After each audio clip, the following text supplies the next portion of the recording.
보시면서 어떤 느낌을 받으셨습니까? 앞에 참 아름다운 과일들이 잘 장식되어 있습니다. 그리고 참 과일 향기가 진동하면서 참 마음을 기분 좋게 만들어줍니다. 오늘 이것을 좀 장식하신다고 수고하신 모든 성도 여러분들께 이 시간을 들어서 한 번 더 감사드리고요. 또 이렇게 풍성한 이 헌물처럼 저와 여러분들의 삶 가운데에도 하나님의 은혜와 사랑으로 늘 풍성해지실 수 있기를 주의 이름으로 축복합니다. 옆 사람에게 그렇게 한번 인사하면 좋겠습니다. 우리 이렇게 인사합시다.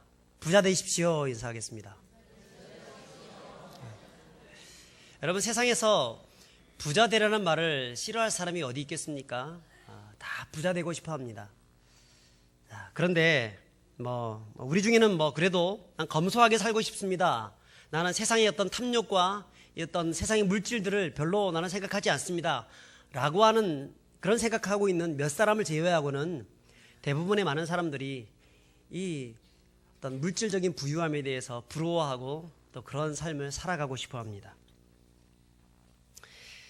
2017년입니다. 작년 12월에 조사한 바에 따르면 대한민국 그 상위 10%에 드는 기준이 있다고 합니다.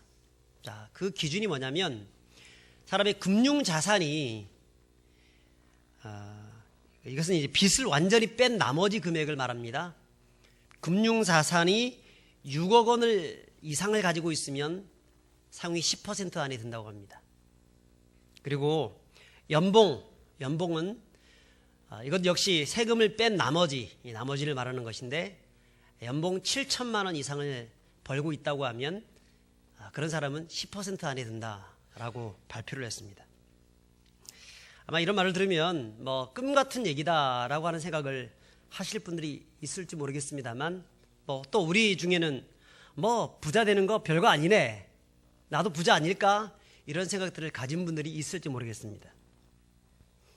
자, 근데 세계은행인 이 스위스은행의 연구기관인 CSRI에서 조사한 바에 따르면 세계 상위 10% 안에 드는 사람들이 어떤 사람이냐. 자, 이렇게 규정을 냈습니다. 93,170달러의 자산 규모를 가지고 있으면 세계 10% 안에 드는 사람이다. 여러분, 이 정도는 우리나라 돈으로 얼마쯤 될까요? 약 1억 원 정도 됩니다. 1억 원 정도. 이것은 자기의 집을 포함하여서 내 집 팔면 얼마 정도 나오죠? 2억입니까? 3억입니까? 혹은 1억도 안 됩니까? 자기 가지고 있는 현금과 부동산과 자기 집까지 다 포함하여서 1억 원 정도 가지고 있으면 세계 상위 10% 안에 드는 사람이다 라고 얘기합니다. 그러면 세계 상위 1% 안에 드는 사람들은 어떤 사람들일까? 우리나라 돈으로 9억 9천만 원, 그러니까 달러로 하게 되면 87만 1320달러, 이 정도의 재산을 가지고 있으면 1% 안에 든다고 합니다. 1%. 자, 그렇다고 볼 때 우리나라의 성인들 중에서 이 상위 10%, 세계 상위 10%입니다. 우리나라에서는 10% 안에 못 들지 모르지만 세계적으로 봤을 때는 상위 10% 안에 못 들 수 있는 그런 사람들이 그렇게 많지 않다는 겁니다. 왜냐하면 이 세계은행의 이 자료에 따르면 대한민국의 성인들의 평균 재산치가 2억이라고 합니다. 2억. 그러니까 대한민국 사람들은 거의 대부분 상위 10% 안에 드는 사람들이라고 볼 수 있다는 겁니다. 아마도 이 말을 들으면 또 기분 나빠하실 분들이 있을지 모르겠습니다. 목사님, 저는요 1억 원이 아니라 1,000만 원도 없어요. 1,000만 원이라도 내가 한번 만져봤으면 참 좋겠습니다. 이런 생각을 하실 분들이 있지만 물론 인정합니다. 굉장히 어렵고 힘든 분들이 있습니다. 저 역시도 집도 없습니다. 가진 것이라고는 아무것도 없습니다. 몸뚱아리밖에 없습니다. 그렇지만 여러분 어떻습니까? 가진 것이 없지만 부자일 수 있지 않습니까? 무엇 때문에 부자일 수 있습니까? 자녀들 바라보면서 나는 부자다라고 생각할 수 있죠. 또 저 같은 경우에는 우리 성도 여러분들의 얼굴을 보면서 나는 부자다라는 생각이 들기도 합니다. 집에 가면은 우리 집에 책이 정말 많습니다. 책장을 딱 보면서 야, 나는 책 부자야. 나는 책 부자. 다른 건 몰라도 나는 책은 진짜 많아. 책 부자입니다. 나름대로 부자의 가치 기준들이 있습니다. 그런 기준에 따라서 우리는 부자가 될 수 있습니다. 무엇보다도 여러분, 성도들은 무엇을 기업으로 받은 사람들입니까? 천국을 기업으로 받은 사람입니다. 예수 믿지 않는 사람들은 천국이 없습니다. 그렇기 때문에 이 세상에서 아무리 많은 것들을 가지고 있어도 그 사람들은 그냥 그 모든 가진 것들은 나중에 이 세월과 함께 묻혀지고 사라지고 결국은 이 땅이 멸망당할 때 없어지고 말 것입니다만, 우리에게는 영원한 가치, 영원한 자산이 있지 않습니까? 천국이라는 것이 가지고 있습니다. 그러므로 성도는 그 어떤 사람보다 가장 큰 부자 중에 부자지요. 우리 옆 사람에게 그렇게 하면 인사했으면 좋겠습니다. 알고 보니 엄청 부자시네요. 엄청 부자예요, 엄청. 여러분, 세상 사람들은 돈만 많이 가지고 있으면 부자인 줄 압니다. 근데 진짜 부자는 돈만으로 되는 것이 아닙니다. 마음이 부유해야 부자죠. 내 마음이 풍성해야 부자가 될 수 있습니다. 오늘 우리에게 주신 이 말씀은 우리가 어떻게 마음이 부유한 사람이 될 수 있을 것인가에 대해서 말씀을 합니다. 진정으로 주님이 기뻐하시는 그런 천국 상위 10%에 되는 사람들, 그런 사람들은 어떤 사람인가를 알려줍니다. 어떤 사람일까요? 감사하는 사람입니다. 감사하는 사람입니다. 오늘 말씀은 예수님께서 예루살렘으로 올라가시던 도중에 가나안과 이제 갈릴리와 또 사마리아 그 중간 그 지경을 지나가게 됩니다. 지나가는데 나병 환자 10명이 예수님을 찾고 있습니다. 나병 환자는 옛날 말로 문둥병자입니다. 요즘 말로 하게 되면 한센병자라고 볼 수 있습니다. 그 사람이 예수님을 찾습니다. 멀찍이 서가지고 예수 선생님이여 우리를 도와주십시오라고 기도합니다. 자, 그러자 예수님께서는 그들을 불쌍히 여겨주셔서 그들에게 이렇게 말씀을 하시죠. 제사장에게 가서 너의 몸을 보여라. 그러자 그 말을 듣고 제사장으로에게로 가다가 자기의 몸에 병이 나은 것을 보고 나머지 9명은 어디로 갔는지 알 수 없지만 그 중에서 1명은 예수님께로 돌아와서 엎드려 경배하며 감사를 표현하고 있습니다. 그러자 예수님께서 10명 다 구원받지 않았느냐? 병 치료받지 않았느냐? 왜 너만 왔느냐? 그 9명은 다 어디 갔느냐? 그러면서 그 돌아와서 경배했던 감사했던 그 사람을 향하여서 내 믿음이 너를 구원하였느니라. 영혼의 축복까지 더해주고 있는 것을 볼 수 있습니다. 저는 10명이 고침받았는데 유일하게 한 사람만 감사하고 있는 이 모습을 보면서 이 사람이 진짜 상위 10%의 사람이구나 생각했습니다. 10명 중에서 한 사람만 10%의 사람. 여러분, 진짜 상위 10%의 사람들은 어떤 사람들이냐면 감사하는 사람들이에요. 돈이 많아서 10%가 아니고 많은 것들을 가지고 있기 때문에, 건강하기 때문에, 세상에서 남부러울 것이 없이 내가 살아가기 때문에 내가 10% 안에 든다라고 얘기하는 것이 아니라 정말 내 안에 감사가 있는가 없는가, 그것을 가지고 평가되어질 수 있다는 것입니다.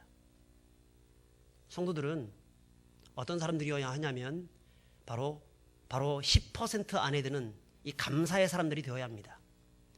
뒤집어서 생각하게 되면 10명 중에서 9명은 감사하지 못한다는 것입니다. 왜 세상이 지금 이렇게 요란하고 불평 불만이 많고 사람들이 여러 가지 참 계속해서 자기의 어려움들을 막 토해내면서 여러 가지 스트라이크를 일으키고 그렇게 합니까? 그것은 감사하지 못하기 때문에 그런 거죠. 죄송한 말씀이지만 현대중공업에 있는 그 노동자들 얼마나 돈이 많습니까? 연봉이 1억 받습니다. 세계 10%가 아니라 우리나라 1% 안에 드는 사람일 수도 있는 사람들입니다. 그런데 그 사람들이 그럼에도 불구하고 모자라가지고 계속해서 스트라이크를 일으킵니다. 왜 그렇습니까? 현실에 만족하지 못하고 현실에 감사할 줄 모르기 때문에 그런 것입니다. 그러므로 진짜 10%는요 감사하는 사람이 10%예요. 없지만 부족하지만 그럼에도 불구하고 감사하는 사람, 저 여러분들이 될 수 있기를 주 이름으로 축복합니다. 특별히 오늘 이 말씀은 우리에게 진정한 영적 부자가 되기 위해서 어떻게 감사할 것인가를 우리에게 말씀을 해주고 있습니다. 제가 세 가지로 말씀을 드리겠습니다. 첫 번째는 무엇이냐면 나중에가 아니라 지금 감사해야 한다는 것입니다. 한번 따라서 하겠습니다. 나중이 아니라 지금 감사합시다. 우리 11절부터 13절까지 한번 교독하면 좋겠습니다. 예수께서 예루살렘으로 가실 때에 사마리아와 갈릴리 사이로 지나가시다가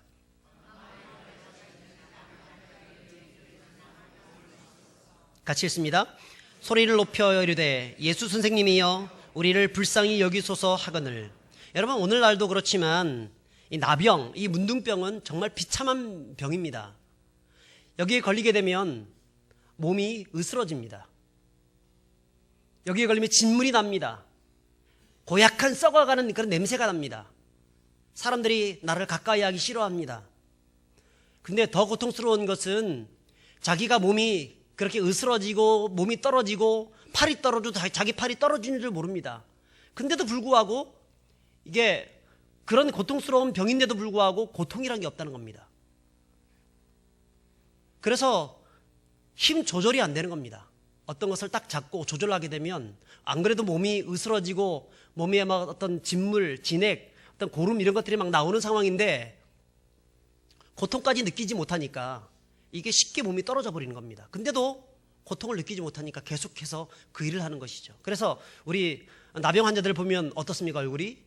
코가 하나 없던가, 귀가 없던가, 팔이 없던가 막 그렇게 되는 것을 우리가 많이 볼 수 있죠.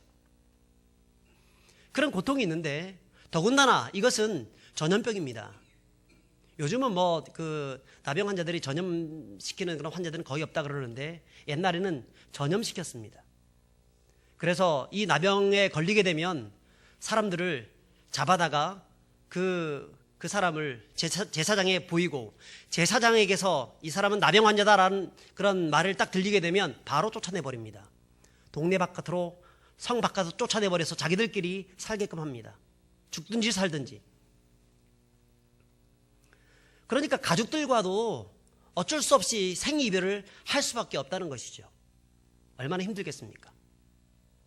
이제 가족들 보고 싶어가지고 몰래 성에 찾아오게 되면 사람들이 돌을 던집니다. 이 문둥이가 어디라고 여기 찾아오는 거야? 돌을 던지면서 죽이려고 합니다. 그러다가 돌 맞아서 죽으면 그렇게 아무런 그거 없이 길거리에 이슬처럼 사라져버리는 것이 바로 이 문둥병자, 나병 환자들의 모습들이었다는 것입니다. 자, 그런데 그런 그들에게 예수님이 찾아오신 것입니다. 그들을 향하여, 그 예수님을 향하여서 그들은 예수님, 우리를 불쌍히 여겨달라고 기도합니다. 아마도 그들은 이제 이 기회가 지나게 되면 영 고침받을 수 있는 기회가 없어질 것이다라는 생각들을 가졌을 것입니다. 그래서 악착같이 달려듭니다. 예수님 우리를 고쳐주십시오라고 합니다. 근데 가까이 갈 수는 없습니다. 왜 그렇습니까? 오늘 성경에 보니까 멀리 서서 소리를 높여 이르되 라고 말씀합니다. 가까이 갈 수 없습니다. 왜 그렇습니까? 돌을 던지기 때문에 사람들이. 예수님이야 가까이 가도 안아주고 싸매주고 감싸주겠지만 동네 사람들이 가만 놔두지 않는 것입니다. 돌을 던져 죽일 것입니다. 그러니까 가까이 갈 수는 없습니다. 멀리 서서 부릅니다. 도와달라고 합니다. 그러자 예수님께서는 그들의 절규를 들으시고 저들에게 말씀을 하십니다. 14절에 보니까 가서 제사장에게 가서 네 몸을 보여라. 그렇게 말씀합니다. 아까도 말씀드린 것처럼 제사장에게 가는 이유는 무엇 때문입니까? 제사장들이 이 병이 나병이다 아니다 또 나병에서 나았다, 그렇지 못하다는 것을 판단해주는 그런 결정권자들이었기 때문에 그렇습니다. 근데 만약에 예수님이 그들 향하여서 제사장에게 가라라고 해서 그 말을 순종해서 간다고 하면 어떤 일이 벌어질까요? 돌로 맞아 죽을 수가 있습니다. 지금까지 한 번도 이 나병 환자가 치유받았다는 그런 기록들이 없습니다. 성경에 보게 되면 나만 장군이 참 엘리사로 말미암아서 치유받았다는 그런 경험, 그것이 성경에 기록되어 있긴 하지만 그 외에 별로 없습니다. 그렇기 때문에 사람들은 나병 환자, 나병이 걸리게 되면 죽는다고 생각했습니다. 그리고 당연히 나병 환자들은 제사장에게 갈 수가 없습니다. 자, 그런데 저들은 어떻게 하고 있습니까? 목숨을 걸고 예수님의 말씀에 순종해서 가고 있습니다. 한 사람만? 아니요. 10사람 다. 10사람 전부 다가 제사장을 향하여서 지금 가고 있습니다. 결국은 14절에 어떻게 말씀합니까? 그들이 가다가 깨끗함을 받은지라. 완벽하게 낫게 되었다는 겁니다. 전적으로 말씀에 순종했더니 이런 일들이 벌어졌다는 것입니다. 여러분, 오늘도 하나님의 말씀에 순종하게 되면 하나님의 놀라운 기적들이 저와 여러분들 삶 가운데 나타나게 될 것을 믿습니다. 여러분, 순종이 기적을 낳습니다. 순종이 기적을 낳아요. 자, 근데 문제는 그렇게 깨끗함을 받았으면 가장 먼저 해야 될 일이 무엇입니까? 그것은 자기에게 은혜를 베풀어 주신 그런 분에게 찾아가서 고맙다고 얘기하는 것입니다. 그게 바로 인지상정이 아니겠습니까? 그게 맞지 않습니까? 근데 오늘 보니까 딱 한 사람만 예수님께로 돌아오고 나머지 9명은 어디로 갔는지 모릅니다. 어쩌면 빨리 제사장에게 가서 내 이 깨끗해진 이 몸을 보여줘서 내가 확진을 받아야 되겠다, 확답을 받아야 되겠다, 이런 마음을 들었을지도 모르겠어요. 어쩌면 자기가 그렇게 품에 안고 싶었던 그 가족들, 이 문둥병에 걸리고 난 다음에 멀리 떨어지고 살 수가 없기 때문에, 얼굴 볼 수가 없는 상황이었기 때문에 얼마나 보고 싶겠습니까? 그래서 그 가족을 보기 위해서 가족들 품에 달려갔는지도 모르겠습니다. 하지만 여러분, 중요한 것은 나중에 감사하겠다는 마음을 가져서는 안 된다는 것입니다. 어떤 다른 이유들 때문에 진짜 고마워해야 할 그 사람에게 가서 고마워하지 못하고 다른 거 하다가 그 타이밍을 놓치게 되면, 여러분, 감사라는 것은 타이밍이라는 게 있습니다. 감사의 타이밍을 놓치면 더 이상 감사할 수 없을 때가 올 수도 있습니다. 감사해야 할 때 감사해야 합니다. 나에게 어떤 사람이 고마움을 품었을 때, 고마운 것을 해주었을 때, 그때 그 자리에서 감사를 표시해야 합니다. 고맙다고 얘기해야 됩니다. 그때는 자존심 때문에 꽉 가지고 있다가 나중에 해보려고 하면 더 이상 더 안 되는 겁니다. 여러분, 감사는요, 때가 있습니다. 감사의 때, 바로 지금입니다. 나중에 감사해야지 하게 되면 늦습니다. 지금 감사하시는 분들이 될 수 있기를 바랍니다. 자, 두 번째로, 생각을 바꿀 때 감사할 수 있습니다. 우리 15절 한번 같이 읽어보겠습니다. 그 중에 한 사람이 자기가 나온 것을 보고 큰 소리로 하나님께 영광을 돌리며 돌아와. 자, 무엇을 하고 있습니까?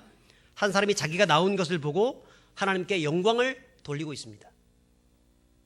18절에도 보시면 이 사람의 모습을 예수님 보시면서 칭찬하십니다. 이렇게 칭찬하십니다. 같이 읽습니다. 이 이방인 외에는 하나님께 영광을 돌리러 돌아온 자가 없느냐 하시고.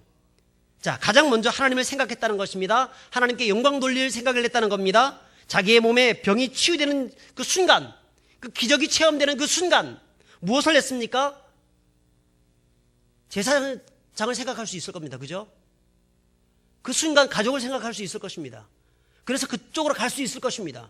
아마 9명은 다 그렇게 해서 갔을 것입니다. 근데 이 한 사람만큼은 그걸 생각하지 않고 누구를 생각했냐면 나에게 고마움을 주었던 바로 그 사람, 그 예수 이름을 생각했다는 것입니다. 그래서 그것을 통해서 하나님께 영광을 돌렸습니다. 여러분, 다른 9은 자신의 영달을 생각하고 사라져 없을 때 이 사람은 하나님을 생각하기로, 예수님을 생각하기로 결정했다는 것입니다. 이것이 이 사람의 차이입니다. 여러분 살다 보면 우리를 화나게 하는 일들이 얼마나 많습니까? 운전만 하더라도 고속도로를 운전하다 보면 나는 100km로 쭉 달리고 있는데 내 앞에 쌩쌩 지나가는 그런 차들이 있습니다. 정말 화가 납니다. 1차선과 2차선 사이가 얼마 차이도 안 나는데도 불구하고 그 앞으로 쑥 들어가는 그런 친구들이 있습니다. 화가 나가지고 뭐 저래 막 욕을 하고 싶은데 뭐 그럴 수는 없습니다. 화가 납니다. 자, 그때 여러분 어떻게 하십니까? 그때 우리는 생각을 바꿔야 합니다. 저 사람 분명 뭔가 급한 일이 있을 거야. 저 사람은 어쩌면 아버지가 돌아가셨을지도 몰라. 집에 큰 일이 생겨가지고 저렇게 하고 있을지도 몰라. 나라도 저렇게 했을 것 같아. 상대방의 입장을 생각해서 비록 그 사람이 나에게 잘못을 했다 치더라도 그 사람의 입장에서 한번 생각해보고 나라면 어떻게 할까? 그렇게 생각하게 되면 여러분 감사가 나옵니다. 나에게 급한 일 없게 해주신 하나님 감사합니다. 나에게 저렇게 참 어려움 당하지 않게 도와주신 거 감사합니다. 여러분 조금만 바꾸게 되면 우리는 감사할 수 있다는 것입니다. 영어에 보게 되면 thank가 있습니다.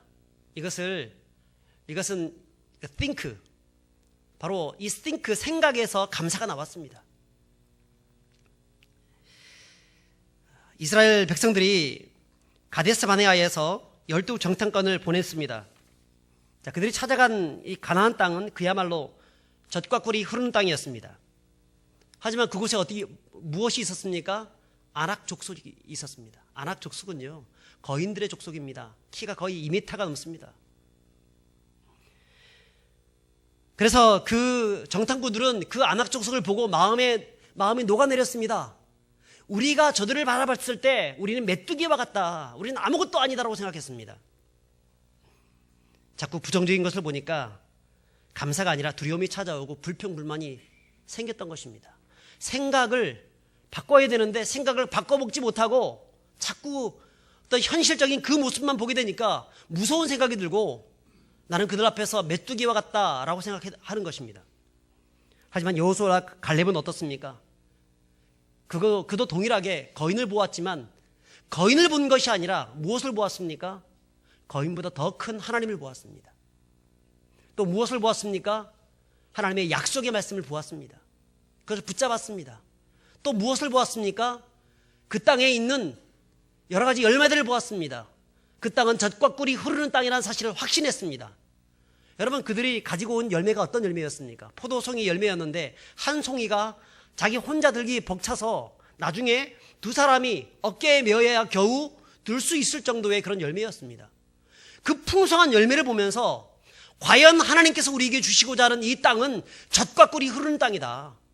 우리가 거기 가다면 능히 이것을 차지할 수 있을 것이다. 저들은 우리의 밥이다 라고 얘기했습니다. 여러분, 같은 한 사건을 바라보는데 이 사람들은 부정적으로 바라봤습니다. 안 된다고 생각했습니다. 근데 이 사람들은 된다고 생각했습니다. 긍정적으로 바라봤습니다. 생각을 되는 쪽으로 생각했습니다. 그랬더니 진짜 하나님이 축복해 주십니다. 된 대로, 그들이 그 고백했던 대로 어떻게 됩니까? 그 부정적인 사람들은 다 광야에서 다 죽었고, 긍정적으로 하나님께서 우리에게 주신 그 땅을 우리에게 주실 것이다, 허락하신 땅을 반드시 우리가 차지할 것이다 라고 했던 여호수아와 갈렙은 그 땅에 들어갔습니다. 그 땅을 차지했습니다. 여러분, 생각의 차이가 이런 결과를 낳게 하는 것입니다. 우리가 어떤 문제를 바라보면서 안 된다, 힘들다, 고통스럽다 이런 식으로 생각하게 되면, 부정적으로 생각하게 되면 감사거리가 없습니다. 항상 불평불만밖에 없습니다. 세상에 뭐 쉬운 일이 어디 있습니까? 다 어렵죠. 자, 그러면 그 어려운 일들을 바라볼 때 어떤 마음? 하나님이 도와주실 거다. 기도하면 된다. 하나님이 능력 주시면 할 수 있다. 능력 주시는 자 안에서 내가 모든 것을 할 수 있느니라. 할 수 있거든요. 무슨 말이냐? 오직 하나님을 붙잡고 하나님께서 주시는 그 힘으로 감당할 수 있다는 그런 마음 가지고 나가야 한다는 것입니다. 그리고 새로운 관점으로 바라봐야 합니다. 그러면 충분히 뛰어넘을 수 있는 그런 산입니다. 언덕입니다. 우리가 충분히 넘을 수 있는 것들입니다. 우리가 잘 알고 있는 이런 이야기가 있습니다. 어떤 시골에 할머니가 계신데, 옛날에 할머니가 계신데 그 할머니에게는 두 아들이 있었습니다. 그 두 아들에게는 큰 아들은 우산 장사를 하고 있었고 작은 아들은 소금 장사를 하고 있었습니다. 그런데 이 할머니는 늘 걱정이 많습니다. 날씨가 좋은 날에는 우산 장사하고 있는 큰 아들이 걱정되고, 날씨가 궂은 날에는 이 작은 아들이 걱정되고, 그래서 이래도 걱정 저래도 걱정, 계속 걱정 근심에 사로잡혀 있었습니다. 안타깝지 않습니까? 이 할머니의 생각을 조금만 바꾼다고 하면 얼마나 긍정적이고 얼마나 행복한 삶을 살 수 있습니까? 여러분, 날씨가 좋으면 소금 장사하는 둘째 아들을 생각하면서, 야, 오늘은 소금 잘 팔리겠네, 이렇게 할 수 있을 겁니다. 반대로 비가 오게 되면 우산 장사하는 큰아들을 생각하면서, 오늘 우산 잘 팔리겠네. 여러분, 약간의 차이인데 큰 결과를 맞이한다는 겁니다. 여러분, 우리가 어떤 생각을 하고 있느냐, 이것이 나중에는요 우리 미래까지 결정할 수 있습니다. 그러므로 여러분, 항상 감사하는 생각으로 바꾸시는 저와 여러분들이 될 수 있기를 바랍니다. 긍정적인 생각을 해야 합니다. 항상 하나님과 연관시켜서 생각해야 합니다. 하나님이 비록 이 상황 속에서도 선한 길을 열어주시고 돌파구를 열어주셔서 능히 감당할 수 있도록 도와주실 거다, 믿음으로 나가야 합니다. 그러면 하나님께서 그런 자들에게 하늘의 신령한 것과 땅의 기름진 것들로 풍성하게 채워주실 것을 믿습니다. 자, 마지막으로 우리는 어떤 사람이 되어야 되냐면, 말뿐 감사가 아니라 행동하는 감사를 해야 한다는 것입니다. 우리 16절 같이 읽겠습니다. 예수의 발 아래에 엎드려 감사하니 그는 사마리아 사람이라. 예수님의 발 아래에 엎드린다는 말은 예수님을 경배의 대상으로 여겼다는 것입니다. 어떻게 예수님을 경배의 대상으로 여겼을까요? 지금까지는 자기가 들어본 바에 따르면 한 번도 문둥병자가 고침을 받다는 기록이 없습니다. 오직 이사야서에 보게 되면 메시아가 오게 되면 눈먼 자가 눈 뜨게 될 것이고, 저른 자가 걷게 될 것이고, 귀머리가 들리게 될 것이고, 문둥병자가 문둥병에서 낫게 될 것이라고 하는 말씀이 있습니다. 거기 나와 있습니다. 그러므로 메시아가 오게 되면 어쩌면 나를 낫게 해주신 저분이 진짜 메시아가 아닌가, 그렇다고 하면 저분이 하나님이신데, 그래서 그 예수님께로 나아가서 엎드려 경배하고 있는 것입니다.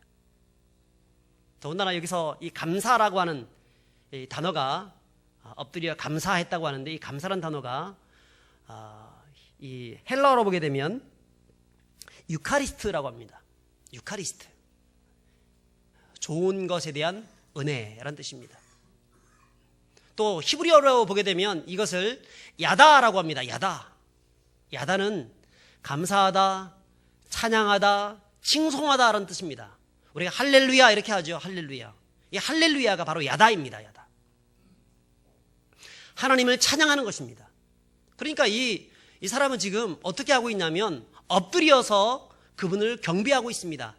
그분께서 나에게 행하신 그 놀라우신 일을 인하여서 감사 찬송하고 있는 것입니다. 그러므로 여러분, 나병 환자는 하나님이 자신에게 행하신 이 구체적인 그 일들을 인하여서 감사함으로, 경배 행위로 자신의 삶을 표현하고 있습니다. 여러분, 감사는요 말로만 하는 것이 아닙니다. 행동으로 표현하는 것입니다. 말로 하는 감사는 사무적일 수 있고 전혀 감동을 주지 못합니다. 부모에게 감사하다는 마음이 들면 용돈이라도 두둑하게 줘야 합니다. 감사한 이웃이 있으면 그냥 감사하는 말로만 끝나는 것이 아니라 연말 연시가 되게 되면 조그마한 그런 선물이라도 갖다 줄 수 있는 마음들이 있어야 합니다.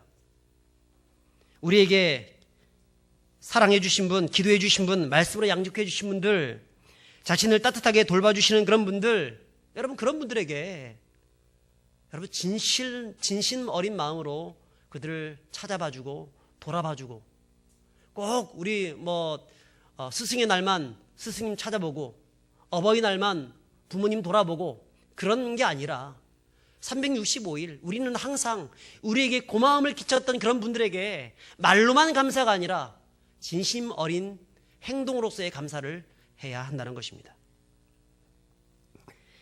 죽을 때 후회하는 25가지라고 하는 그런 책이 있습니다.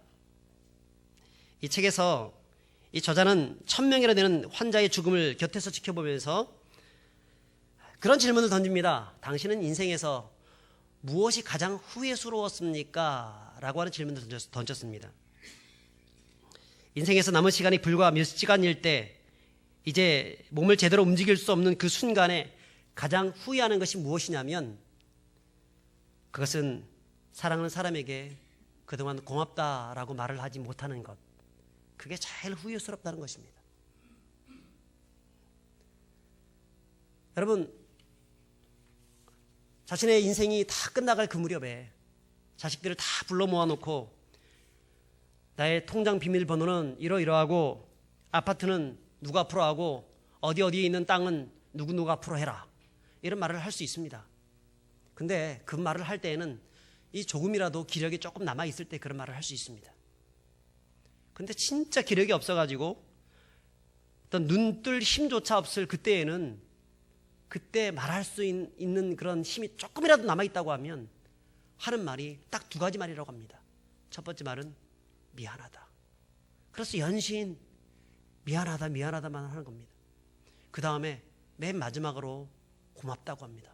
손을 꼭 잡아주고 이제 더 이상 이 손을 잡을 수 있는 힘조차 없는데 이 마지막 힘을 다 써가면서 그 사람을 향하여서 나에게 고마움을 주었던 내 아내와 내 남편과 내 이웃을 향하여서 고맙다고 얘기해 주는 겁니다. 근데 왜 그때 그런 말을 할까요? 그 전에 많이 못했기 때문에. 여러분, 우리 삶 가운데에서 우리 마지막이 이렇게 후회하는 마지막이 되어서는 안 될 것입니다. 고마움은 죽을 때만 고마움을 표현하는 것이 아니라 매 순간순간마다 우리는 이웃들에 대해서 내 사랑하는 사람을 향하여서 고마움을 표현할 수 있어야 합니다. 말씀을 이렇게 맺겠습니다.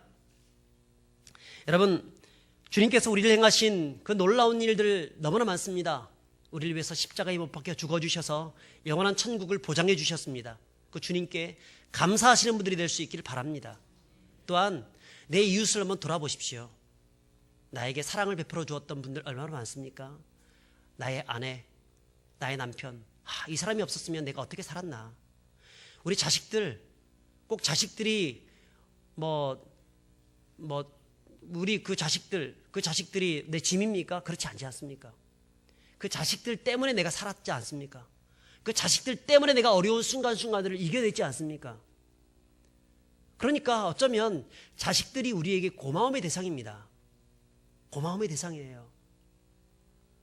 여러분, 우리의 이웃들, 내 앞에 있는 내 이웃이 없었다고 하면, 또 우리 교회 성도들이 없었다고 하면 어떻게 나의 신앙이, 나의 삶이 이렇게 존재할 수 있었습니까? 그러니까 고마움의 대상들이지요. 그들에게 지금 찾아가서 바로 지금 고맙다고 얘기할 수 있어야 합니다. 생각을 바꿔야 합니다. 불만할 것이 아니라 똑같은 문제를 바라본다 할지라도 그 문제 속에서 감사거리를 찾을 수 있길 바랍니다. 그러면 항상 감사할 일들이 넘쳐날 수 있습니다. 그래서 신앙이 좋은 사람들은요, 어떤 사람들이냐면 감사를 많이 하는 사람들입니다. 저는 우리 부평교회 모든 성도들은 감사가 넘치시는 분들이 될 수 있길 바랍니다. 이웃의 손을 꼭 잡아주고 고맙다고 얘기해 줄 수 있는 그런 분들이 될 수 있기를 바랍니다. 우리 마지막으로 우리 옆 사람에게 손을 한번 잡아보세요. 우리 한번 그렇게 한번 얘기해 줍시다. 고맙습니다. 사랑합니다. 그렇습니다. 고맙다고 얘기해 줄 수 있는. 그래서 이 추수감사절, 그냥 말로만 추수감사절이 아니라 정말로 고마움을 표현하는 그런 우리가 되었으면 좋겠고, 오늘도 고맙다고 얘기하셨죠? 자, 그러면 맨 마지막에 뭐라 그랬어요? 자, 감사는 뭐 하는 감사라고요? 말로만 감사가 아니라 행동하는 감사. 예, 행동하십시오. 예, 섬겨주시고 사랑해 주시고 선물도 주시고 그렇게 해주시면 정말 좋겠습니다. 기도하겠습니다.